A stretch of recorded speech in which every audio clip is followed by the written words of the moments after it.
Hey guys, in this video, we're going to take a look at how you can turn up or turn down the ringer and alert volume on the iPhone 13 or the iPhone 13 Pro. First, let's go back to your home screen by swiping up at the bottom of the screen. Now, on your home screen, the quickest way to change the volume is use the volume button on the side. You can press on this to increase or decrease the volume. Okay, but sometimes the volume here are set to ringer or media. So if you need to change the volumes, if it is set to media and you need to change the ringer volume or the alerts volume, you need to go into settings. So on your home screen, tap on settings.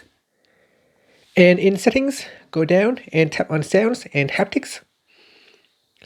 In here, we're going to go to the ringer and alert section.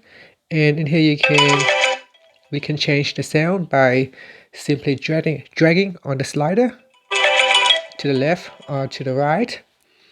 Now you can also turn on or turn off, change with buttons, and this will basically allow you to change the volume. So that will allow you to change the volumes for the media or for the ringer or alert.